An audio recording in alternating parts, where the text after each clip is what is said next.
All right. Right. Kelly, Joe, how you guys doing today? Hot. Hot. Us Oregonians can't take it when it gets above 90. Ah. So it's above 90 where you are, huh? Well, tomorrow it's supposed to be 106. We're Oh, wow. all going to melt. You know, that is kind of hot. Yeah. I'm a little casual today. You know what I'm casual too. Pink. You And Joe is wearing her I Love Audit shirt. Pink, and it's pink and Robert's That Audit Guy shirt. So I am like, I'm sporting both of you today. So yes. If you need an I Love Audit shirt, www.thatauditguy.com. You know what I was sorry, go ahead, Joe.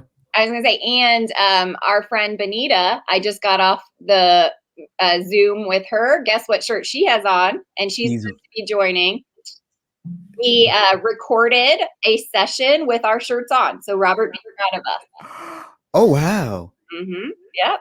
That just makes me smile. You know what? I wonder if they have an emoji of someone who is just hot and sweating from the humidity. Oh, I think there is. We'll find one. So you guys know what time it is. Drop that emoji into the chat that signifies the mood that you're in right now. And I really want to know why Jana is sad. Maybe you can tell me a little bit later. I know you probably don't want to disclose all that right now, but isn't that a sad emoji? Yeah. I don't like to see people sad. So, but we'll make them happy. You know, we definitely can and will make them happy. You guys give me, there we go. Hal is, I'm not quite sure what Hal is doing today, but he's doing something. Must be raining. Naisha is saying that this is going to be good. It is. Hang on to your hats. Real good. Joe is in a fairly, Joe is sweating. That's Kelly's emoji. All right. The hot sun. And here's Alicia. Alicia has the sun emoji. Alicia, where are you? Where do you live where it's that hot? Because that looks like really, really hot. That almost looks like Beelzebub hot. Hal says it's pouring there. So what you need is, a rainy day emoji. Hal needs a rainy day emoji. You guys, I'm so happy to have you guys here today because today we have some special announcements to make. As you can see, there's my mood. I'm back. Yeah, I'm back to normal. Whatever normal is. Whatever normal is. Hey, Jacina is here and she's in Vegas. I didn't know you lived in Vegas. Yeah, it's really hot there. The temperature on the thermostat is hell. That's the temperature. You know, one time I actually was in Vegas and it rained so bad that the streets flooded on the strip. And because a lot just poured down in like a very short period of time. And they said that hardly ever happens there. We'll get back to some of the other emojis in just one moment. But what we're going to do is go to our announcements. Listen, guys, the Friday Fraudster is now a podcast officially. We are on at www.fridayfraudster.com. You can see all of the past episodes. Yes, I have gotten us caught up. We are up to date on all the episodes. Well, except for today's, obviously. So again, fridayfraudster.com. Now, here's some other news though, guys. We are also on your favorite podcasting platform. We are on Spotify, Amazon Music, Google Podcasts, Stitcher, Deezer, and Ghana. Hopefully I'm pronouncing that right. The last one is over in Asia. It's a big Indian podcasting platform, and we have been getting a lot of hits over there. So to all my Indian friends, thank you very, very much for watching and listening to us. The other announcement that I have is, since you guys watch us and you kind of like us because you keep coming back, you can now get CPE credits for simply watching the show. If you go to fridayfraudster.com, you will see how to get those credits there. They are, well, less than a cup of coffee. So how about that? You get to enjoy us. Well, you get to enjoy Joe and Kelly, and you get to put up with me. And for a very tiny fee, you get to get CPE credit. How about that? Now, here's another announcement, though. Starting either next week or the week after, Joe and Kelly don't even know about this one. I'll be doing my own thing too. So on Wednesdays, either next Wednesday or the Wednesday after, we're calling it Audit Bites. It'll be about 10 to 30 minutes, just depending. You will get CPE credits for that too, because now you can get what they call nano, or some people call them micro credits. So what we're going to do is just talk about things that auditors really want to talk about, but are oftentimes too afraid to talk about. Every once in a while, I'll have a guest, but for the most part, it is just going to be little old me. What you think about that, Kelly and Joe? You know what? I think it's awesome. And there are schools around the country in the US that they make listening to podcasts part of their syllabus and their curriculum. And so obviously it's working. And I mean, I love podcasts. I have a podcast. I like learn so much. So I just think this is amazing. Yeah. You want to hear something really interesting? Our good friend Pozo is a college instructor, and she makes her students listen to podcasts and things like that. She actually made them listen to the episode of the Corporate Quitters that she was on.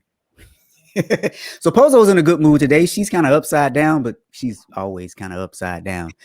Hal says return to normal. I guess we mean that in more ways than one, my friend. And Joe politely put up the website, fridayfraudster.com. Now, Bonita is in a good mood, but when is Bonita not in a good mood? And you guys, my friend Karina is here. Karina is an artist who has multiple talents. You may have seen her on last week's episode of the Corporate Critters podcast. Now, Hal is saying it's Friday. It should be the cost of a cocktail, not the cost of a coffee.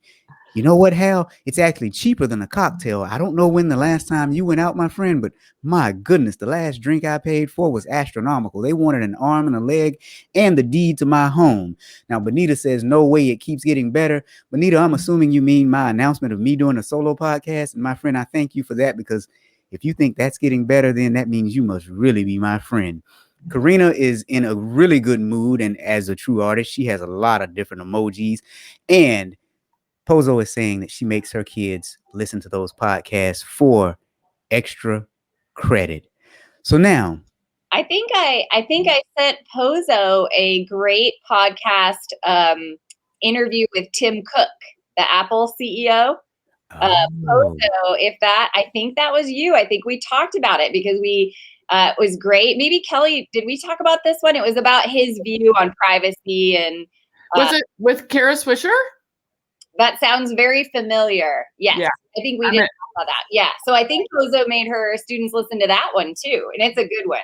Nice. Now, Bonita's laughing. CPE for Friday Fraudster. That's right, Bonita. CPE for Friday Fraudster. So while we're here, let's just dive right into our first story.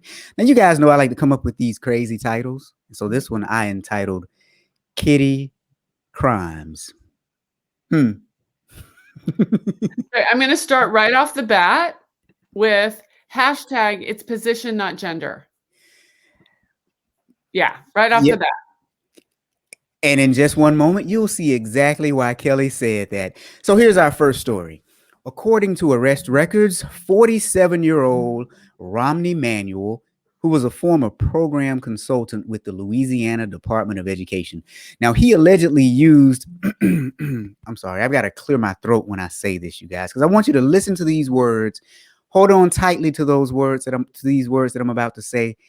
And, well, let me just continue. Allegedly, he used a series of programming techniques to steal money from the system and then took extensive measures to try to cover up his trail. Now, as we finish this story, I want you guys to just judge for yourself how extensive these programming techniques were and what the extensive measures were.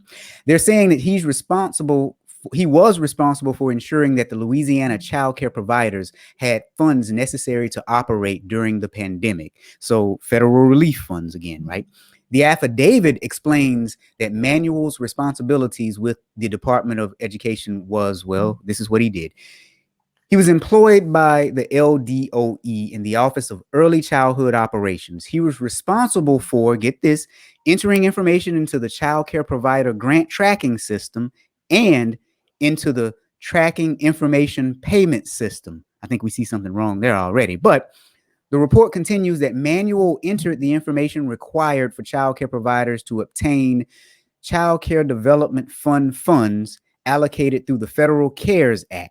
Then he also distributed these funds to child care providers through the Louisiana Child Care Assistance Provider Grants Program. They're saying he used his position to obtain funds illegally. Here's what they're saying he did, allegedly at this point. He manipulated the data in the LDOE computer program to make it look like a child care center that had closed in 1997 was still open. They say he used this non-existent child care center called Nanny's Learning to obtain a total of $74,250 in funds. He pocketed that money for himself, and according to investigators, they did a warrant. They searched his home. When they searched his home, they discovered that he was working with a second individual named Demetric Scott, and that they had planned to invest that money in Robinhood investment accounts. Joe, Kelly? Well, I like where you ended that, because we could do a whole segment on Robinhood investment. But that's not really fraud, so we maybe won't go there, but it's definitely a hot topic for ethics on my mind. Yeah, I think you kind of alluded to lack of segregation of duties. I personally, it reminded me of a fraud a company that I've worked for had when it came to using kind of that closed childcare center. So same mentality. It was actually annuities, the financial services company. Someone died, but the person got the death certificate and kind of put it in their drawer and said, well, I'm going to just change the address on this annuity to come to me now. I'm not even going to report that this person passed away. So huge fraud at an organization that I worked at. So to me, very similar. What are the controls around, making sure when you get that documentation that it actually happens, that it's actually closed, it's actually. So anyway, that's kind of where my audit brain went right away. Yeah. And I think of like the old child care center is just like an old bank account that, and how hard is it to verify? Like, honestly, just calling up all the child care centers once a year or sending them a form with a postage paid, like this, again, hashtag, it's not rocket science, like, but, and I don't think you said. It's existence testing to all of us that are used to those, completeness, accuracy, existence, this is existence in a nutshell. So you hit it there. Yeah. And it's like, again, it was a tip. I think I read on the other story, it was a tip that, found it was, someone probably was like, how come he's driving a new Tesla or whatever, whatever. And, so again, hashtag tips find fraud. Mm-hmm. So yeah. Yeah. I mean, if we look at all the data from the Association of Certified Fraud Examiners, most fraud is found due to tips. And it was an anonymous person called up and said he's stealing, and they investigated and found, sure enough, he was stealing. But let's go back to one thing from earlier. He allegedly used a series of programming techniques to steal money from the system and then took extensive measures to try to cover up his trail. Now, remember last week we talked about how PR really is doing a disservice to people when they put out things like this, because let's just be frank about this. This man had access to too many different systems. He had access to go in and make changes to child care provider status from active to inactive. He also had the ability to set up new child care providers. He had access to the system to go in and determine where the payments were being sent for child care providers. That's too many duties for one person to have. That was not a series of programming techniques. He just simply had too much access. So I worked on a case a long time ago, and I was talking about it with a investigator who was in town this week. And it was so funny because I said when the case eventually came out in the news release by, the U.S. Attorney's Office, the FBI said it was a very complicated embezzlement case. And oh my God, it so wasn't a complicated. And they didn't even investigate it. We did it. It was like, it was an open bank account. That was all it was. And they're like, it was a very complicated embezzlement scheme. It's like, no, it wasn't. Checks went into the, open bank account. It's the PR comms team. People are lazy. Feel better. It makes them feel better. Yeah. And I saw Mark's hashtag. Well, and yeah, Mark says people are lazy. I tell you what, I thought it said people are crazy, which made it a whole lot more funny to me. Hal says he stole from a state agency to give to Robin Hood. Yep. You know what? I just wish I had a 10th of Hal's quickness. Duh, Sabrina. See, I have gotten you guys to be doing hashtags. How awesome is that? Come on. That is all. Now, Hal did say he worked too hard to get only 74K. Hal, I'm with you on that, man. I'm so with you on that.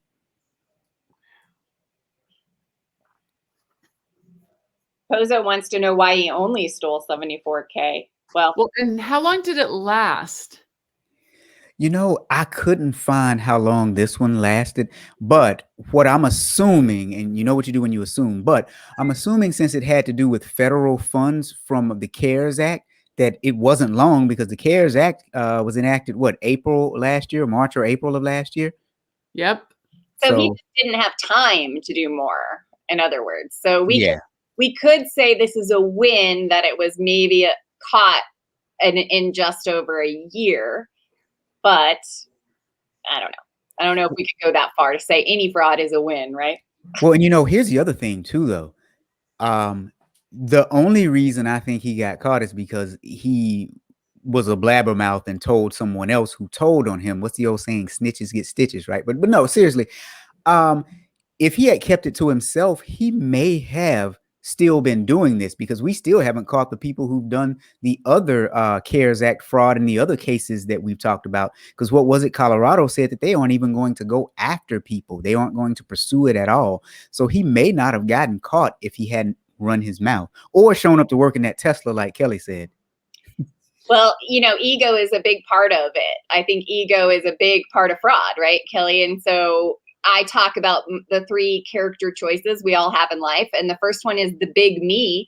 And he seems like the perfect big me. He probably was bragging about it, right? So he let his ego kind of get him caught.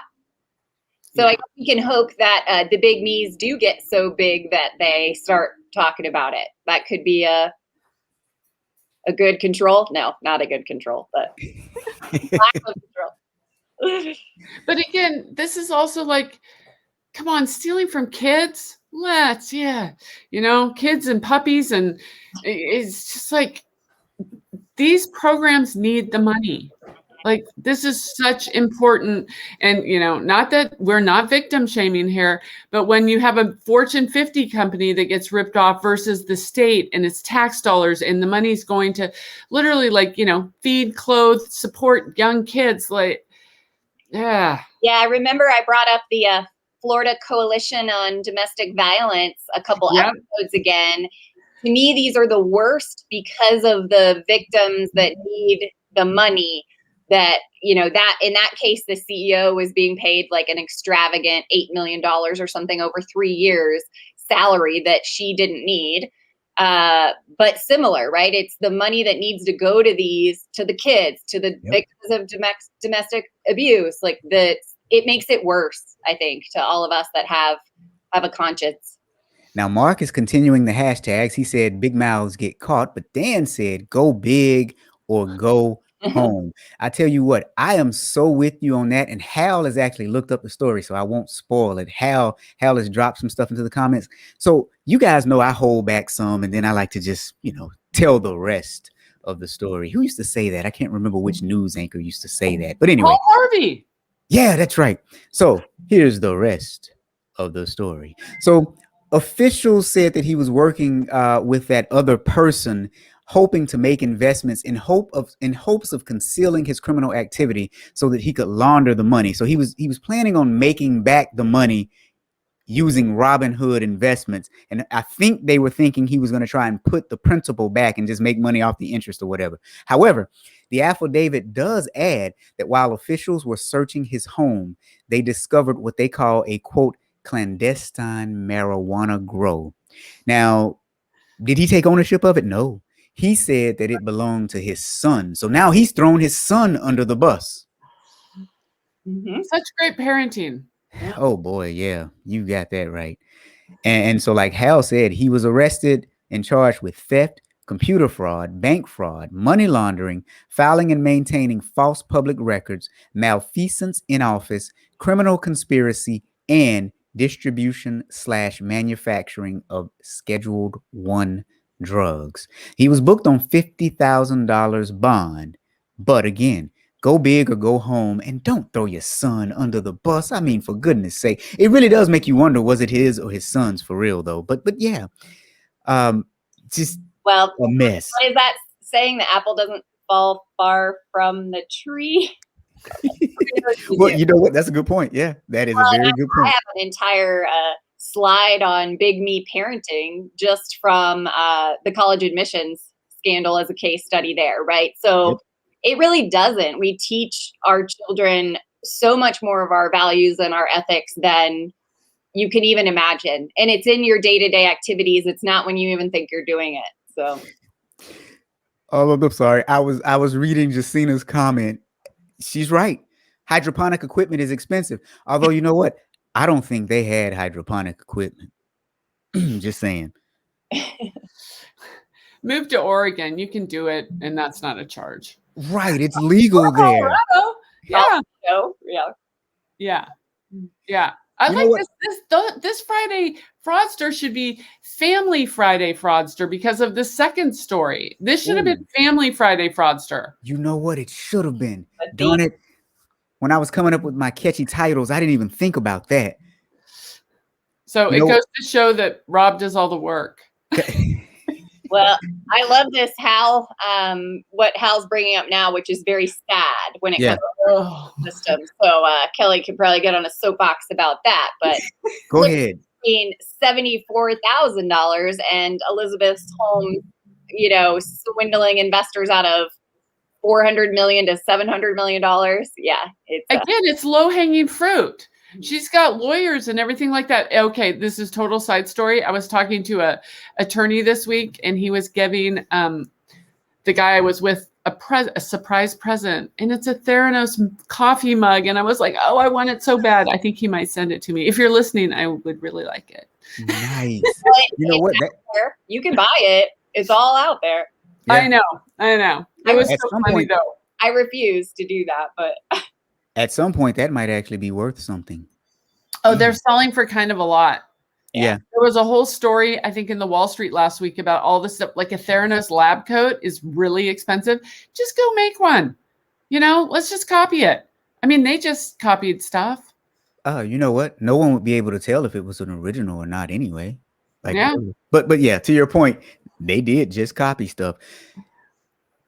So there's our first story. Kid Krimes. You guys almost ready for the second one? Oh, I am, because this is another one of Kelly's soapboxes. Can I tease it? Well, you want to give an update as to what you're doing that everybody might be interested in, and then we can go and tease it. So let's see. Kelly, what are you working on?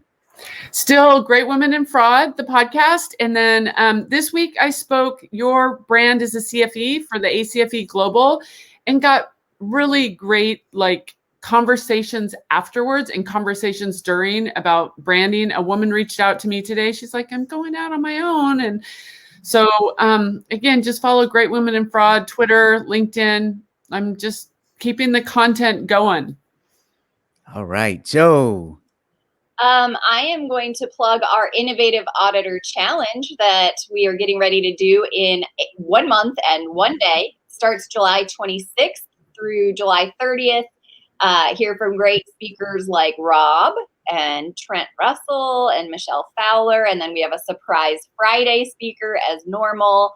Lots of good topics again. So look for, join our LinkedIn group. I'll put it in the chat, but join us for the Innovative Auditor Challenge, 5 CPEs for super cheap, $25. So we'll put the links in the comments. And this one, the Friday guest, they don't want to miss, right? Yes, absolutely. All right. So I've kind of already told you guys what I've been working on. So Friday Fraudsters, you can now get CPEs for it. Look for the solo podcast coming up from me. Don't forget about the Corporate Quitters, my other podcast, and your audit merch, thatauditguy.com, for shirts like the lovely one that Joe has on today. I'm not going to belabor that point. Let's get back to it. Kelly, you want to tease this one. Here you go. Oh my God, lawyers, thieving lawyers. Thieving husband and wife and a municipality and just all around fraud. So that's, thieving lawyers.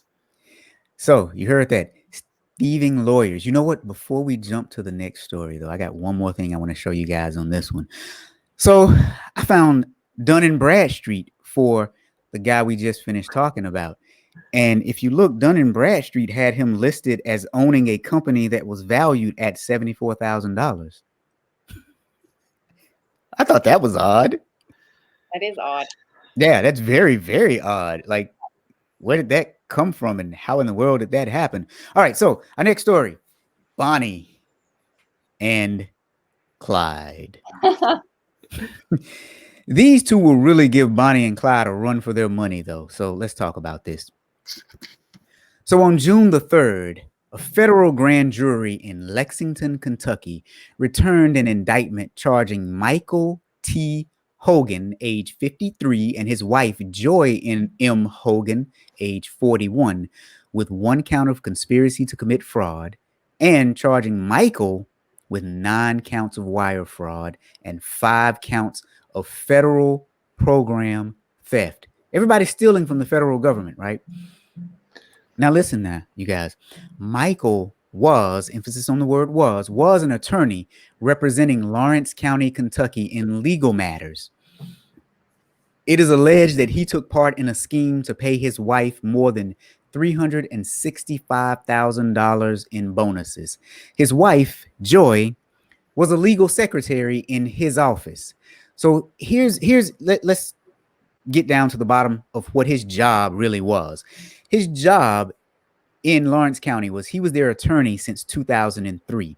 So in addition to handling misdemeanor criminal cases, what county attorneys do is they carry out a number of functions that also include helping to collect delinquent taxes, collecting child support, and advising the county on fiscal courts,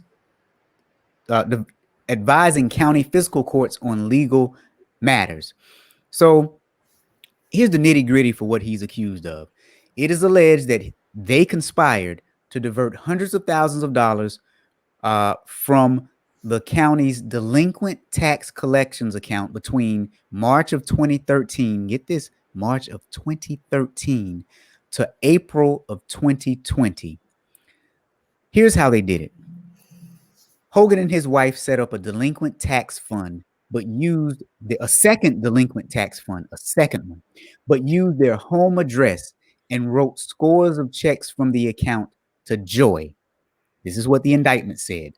Hogan falsely claimed that the checks were legitimate bonuses that did not benefit him personally. This is what the indictment said. Now, the couple, according to the indictment, used the money for their personal benefit, paying their mortgage, credit card bills, car loans, and household expenses. And they made cash withdrawals.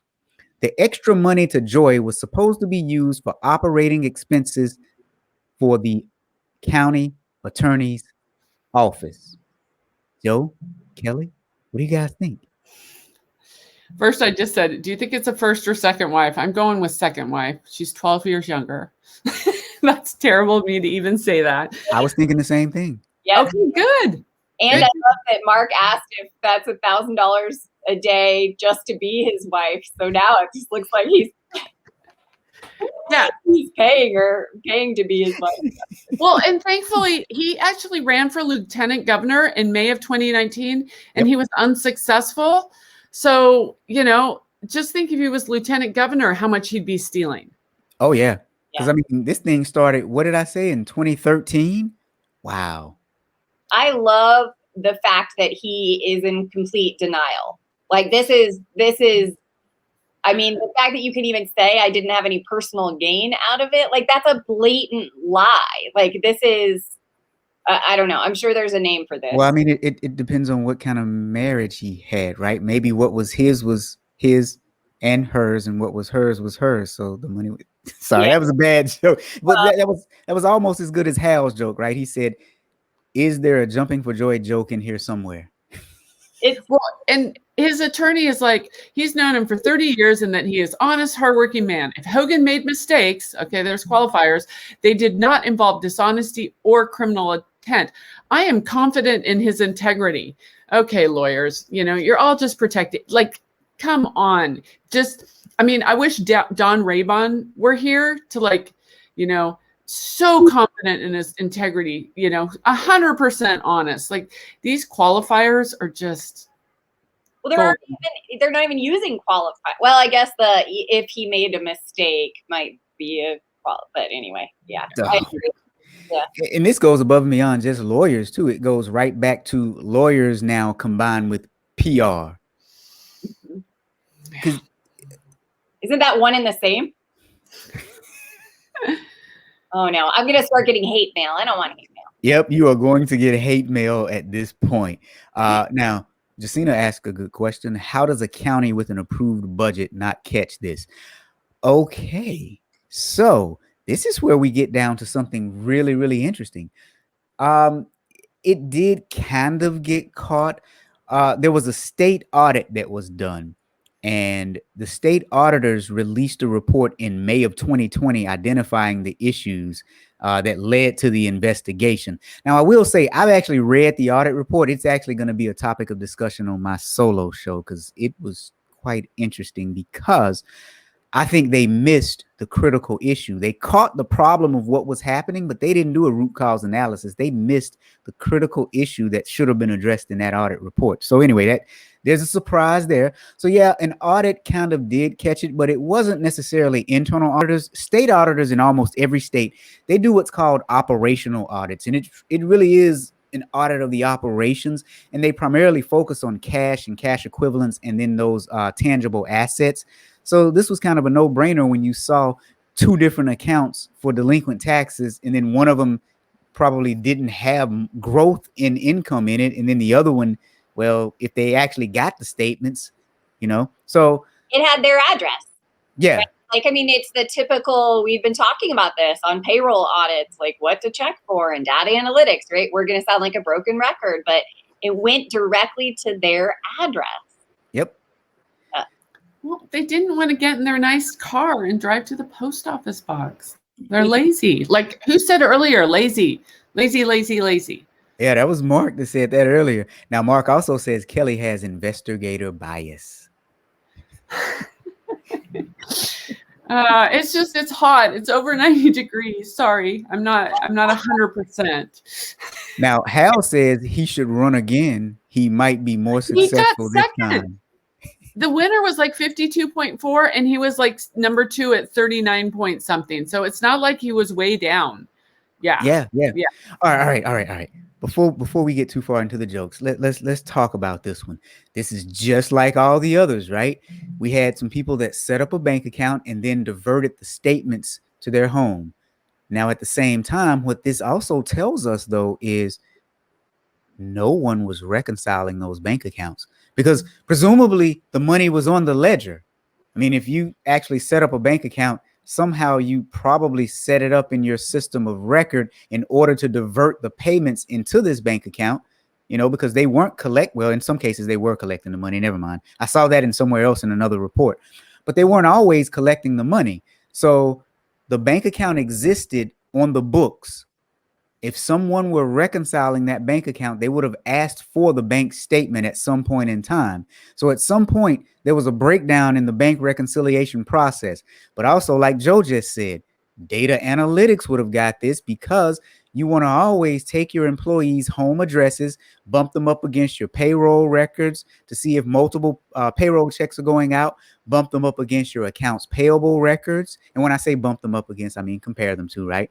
And then look at any other things that you have where there are addresses for vendors, customers, clients, etc. That doesn't take that long to do once it's set up. Well, it seems like she probably was the one responsible for the bank recs. Oh, you're probably right. Yeah. So I guess I mean, she probably wasn't doing them, but I mean, again. Yeah. But even if she was doing them, would she write herself up for having the bank account? It's a family affair, right? Wasn't that an old song? Yeah, it's a family affair. Yeah, right. Yeah. Oh boy. I think what really bothered me maybe not the most, but the fact that this was allowed from an HR perspective. I mean, maybe I'm going way into a category we don't want to get into, but I mean.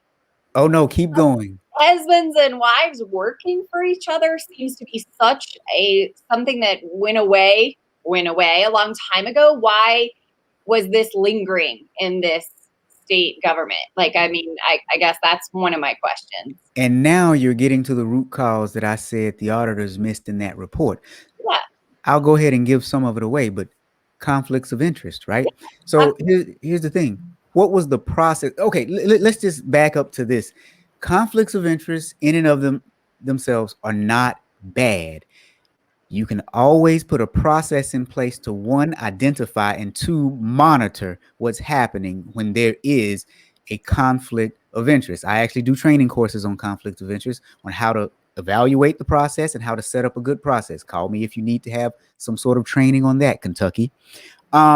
So yeah, conflict of interest was, yeah, we're going to get to that. Conflicts of interest are not a bad thing, but if it exists, then you need to have some mitigating controls in place to ensure that you're monitoring that activity so that stuff like this does not happen. And we're going to get to the comments in just a minute because our jokesters are having a field day on this one.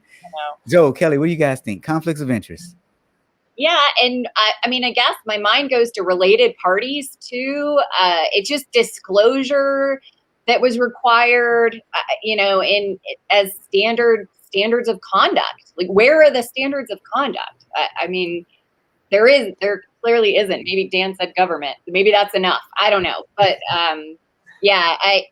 And can I just say, I love the fact that you're doing a solo on this whole idea that they might have caught it, but they didn't do enough, because we've talked about this. But my favorite thing to say is auditors need to stop catching as much and start coaching. And that is exactly, I mean, that's exactly what, I mean, I know you agree. That's what they need to do. 100%. Not coaching for permanent solutions to this instead of just catching it and throwing it in a report. So I'm sure you'll go down that path. So I hear what you have on your solo podcast about it. Oh, this one was quite interesting. Like I said, I read the audit report and I was just like, yeah, but yeah. Hey, so what say you, Kelly? Like Mark just said, I bet everybody knew about it. Like, and I'm going to say that maybe people were scared to, try to do anything about it. Well, heck yeah, they were scared. He was the county attorney in charge of traffic court and all that other stuff. Yeah. Yeah. So it's, I mean, conflict of interest, there's a lot of things going there, but like, people also are scared to come forward once it's like this. Yeah. I was working with an investigator this week and we were talking about crazy old cases and everything. And it's like, yeah, so-and-so knows someone and they're going to find out about the, indictment before everyone else finds out about the indictment. It just, I don't know. It seems crazy to me, but it happens daily. Yes. It's culture, right? I mean, nobody's going to speak up if it's the way it's always been, if it's everybody does it. It's culture, it's mentality, it's, obviously it's looked the other way, right? Like we could say lots of stuff about this one. Hey guys, while we're here, I think we need to work on getting Mark a raise. Mark says, hey, I work for my wife. But then he also said he hasn't gotten paid in 7 years. And then he said his payment is fun. So, Mark, we're going to try and work to get you a raise. Who do we write our petition to? Well, yeah. Are you, Mark, are you doing joint tax returns?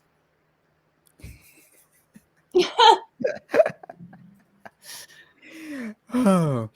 Now, Hal said, you mean nepotism should not be allowed? Ah, come on, Hal. Nepotism isn't that bad. The family that works together steals together. Yeah. Uh-huh. Yep. Oh my God. Yeah.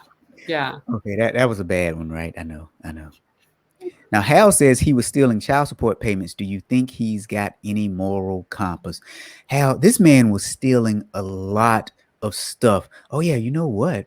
That is the other part of the story. Thank you, Hal. There were a couple more things. So what he was doing with that, with the child support payments, was he billed an average of 65 hours during one time period, but he had only worked a small fraction of those hours. And I don't know how they were able to determine that. But the other thing he did was the money that he got, he paid it to his employees and his law firm. So let's get a couple of things straight here now.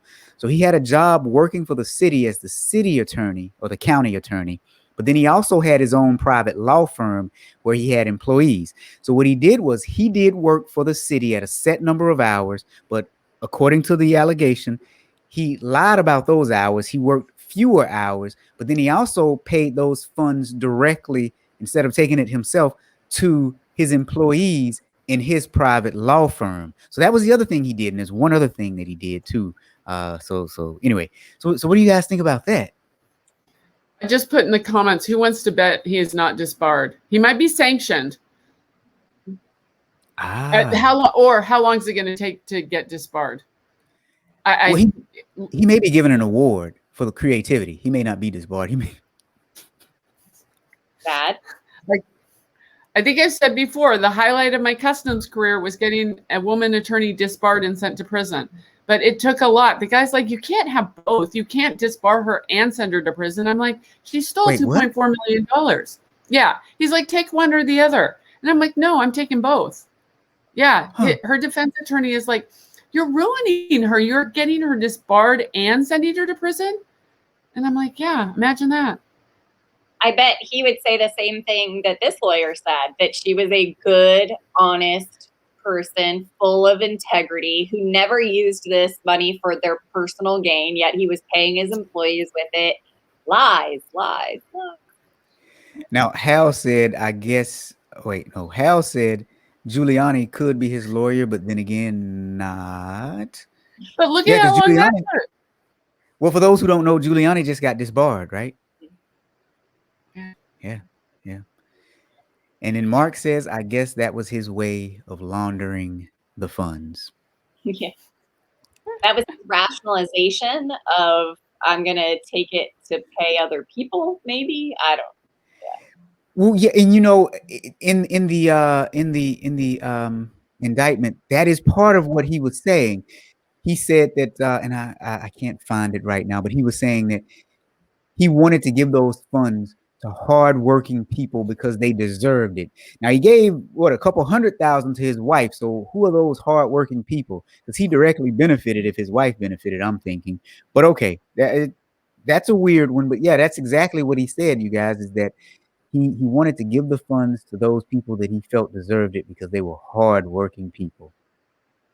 Yeah, I think it all goes back to the PR, right? I mean, it's how they want people to see him. They're trying to portray him in a certain light, obviously. So this is where we, as auditors and humans, just hope that the data and the facts prevail, the evidence prevails. But so, like, making this a teaching experience, so, which we do every week, but the whole idea of, he says he's working 65 hours a week. Okay, every county should be looking and saying, like, okay, or 65 hours a month, is Is it 6-minute increments like private sector? Is it hour increments? Is it like, let's take this, again, this is why I love auditors, and learn from it. And so it should be a case study for every county that, farms out legal work. Yeah. Well, and here's the thing too, when it comes to these counties and these small municipalities, and I said this, I think 2 episodes ago, most of them either don't have internal audit functions, or what they do is they'll put out these RFPs and they will hire CPA firms to do internal audit work. 2 totally separate disciplines. And they won't have enough audit coverage. And it doesn't take much to spot some of this if you've been in our field for just a short period of time, like 5 minutes. You look for segregation of duties, you take a look at the cash, take a look at the physical assets, then you take a look at computer security, which most of these state audit entities don't do well, because they have separate entities that do IT audit versus those that do everything else. Whereas if you understand both IT and operations, you're in and you're looking at that segregation of duties, because everything we've looked at has been computer systems being set up wrong. But you know what? I love our audience, because Jacina, getting disbarred just means switching careers to politics. So I have something that I want the audience to, talk about. Would you ever go now from a personnel, HR system that has an audit trail to removing the audit trail? Is there ever a reason to go backward, to remove the audit trail?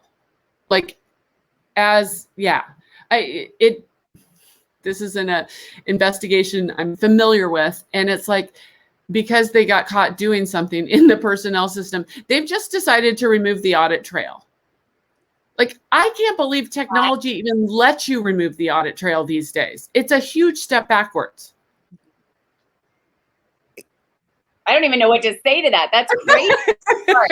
Like, is this a real question she's asking right now? Yes, it's a real question in a real case, and they have decided to go backwards and remove the audit system. Since I'm speechless in this moment, we'll just go straight to Hal. How else can you steal, Kelly?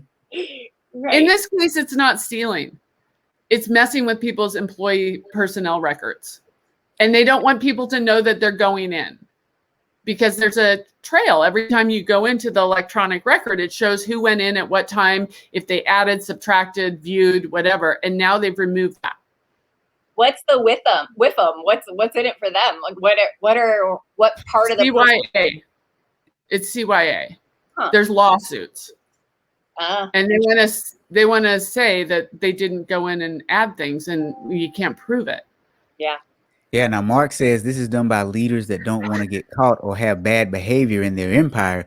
Now I do agree with that, but to Kelly's bigger point, what information system would be designed to allow you to do that? Now, there's always a super user in all systems that probably does have that authority, but typically IT guys, this is just my experience of IT guys, they usually have high moral standards or none at all, right? So usually they are the model citizen, or they're out there hacking and stealing away at everything.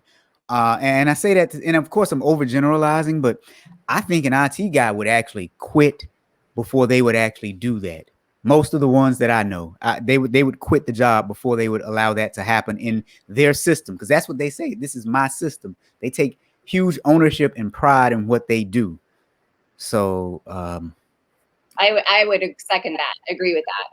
But it might be the case where they own too much of the system. So again, you've got another, call it segregation of duties, because you've got business areas that probably shouldn't be owning their own system and making coding changes and doing things, because that's where this happens again. That's why I see a good IT and ITGC program as, a necessary control. So, anyway. And then Joe says in the chat, that's like shredding documents. Exactly. Yep. Yeah. Can I just insert a fun shredding the documents story. So this really has nothing to do with what we're talking about, but it's where my mind was going. But McKinsey, we all know McKinsey, the big consulting firm, did some work for Purdue Pharma. You guys know that I do an ethics and opioid case study. And I blogged about this because I just couldn't believe that this was still happening, although I know it's still happening on the shredding documents. So anyway, they consulted with Purdue Pharma on telling them some of the tactics they needed to use to avoid getting hammered in the opioid crisis. So they were basically trying to CYA for their client on, how not to get in trouble, some tactics they could use to get Walgreens to distribute more of their drugs and all of this stuff. So they were doing pretty sensitive work. And there are internal emails from one McKinsey partner to another saying, hey, is this something we should be talking to the risk department about? Maybe something we need to be doing about this other than shredding the documents? That is a specific quote in this case. Is that not crazy? Like, it baffled me. It baffles me. Not only are they doing work to help clients defend an unethical position, but that's a whole nother side note. I mean, this is why I love the job we do, because we get to pick the clients that we work for. And people that work at McKinsey, they probably just get the clients they get. But on top of that, they're now saying, hey, is there anything else we should be doing about this? Should we talk to the risk group or, other than shredding the document? Anyway, crazy side story. Little fun fact, it is harder to get a job at McKinsey than to get into Harvard. Whoa. So the cream of the crop. And to think that these are the cream of the crop and they're sending emails like that, I'm sorry, I'll go with stupid. Like, yeah. I put in the comments, there's a book out about the Sackler family, and he's a great writer. My husband just read another book from his, and they call this writer who did this book, the new John Krakauer. So I haven't read the book yet, but he's an amazing writer. My husband loves his writing. And yeah, so just FYI. Do you have it, Joe? I don't have it, but I just was going to grab my book on the same topic because I think I've held this before for those of you that follow me. And Beth Macy is an awesome journalist. And I always say auditors need to be more like investigative journalists because they look at these high risk areas and topics. They look at the touchy stuff. We need to be doing more of that. So I'm going to check this one out, though. Thanks, Kelly. But yeah. All right. So Marcus said, but then the comment that I made earlier about IT people having integrity, he said, but you're saying, Robert, that they have more moral courage than all the other people that see what's going on but say nothing. Yes, that's kind of what I'm saying. IT people are very territorial about their systems, and they usually have high morals and ethics. And Hal says that have an FU fund. Yeah, exactly. Hal says that Skilling from Enron was a McKinsey alum. I didn't know that. Thanks, Hal. Yeah. Oh, wow. That's insane. All right. So as we start to wind down, because I know Joe and Kelly have somewhere to be at the top of the hour, there is one last thing to say about this particular case. So in Kentucky, there was another case in another county. Now, in the other case, a former office manager of the Child Support Enforcement Office in Boyd County, Mary E. Pickett, she's actually pleaded guilty to embezzling money. She was sentenced to 3 years in prison and ordered to pay $126,313, according to a court record. So whatever the weakness is in their system of internal controls there, it is widespread. It was not just that one county. But what happened was this audit opened up several investigations. These were at least two investigations, this one that we're talking about and the one with Mary. So if it's happening in these two places, it's probably happening in other places. If we do a root cause analysis and see what control is broken that allows this, then you stop it system wide, not just these one-offs when an audit occurs. Let's do root cause analysis, internal auditors and state agencies. Stop putting Band-Aids on big problems. Fix the problem. Yeah. Absolutely. All right, guys. So that is our Friday Fraudster for this week. We had Kid Krimes and we had Bonnie and Clyde. You can catch us on your favorite podcasting platform. If you want CPE credit for last week's episode, you can get it, and you can get it now. If you want CPE credit for this week's episode, meaning the one that you're watching right now, give me until tomorrow or Sunday, and you'll be able to get CPE for that as well. Any other last words, Kelly or Joe? Nope. Have a All great right. week, as usual. See you guys next week. See ya.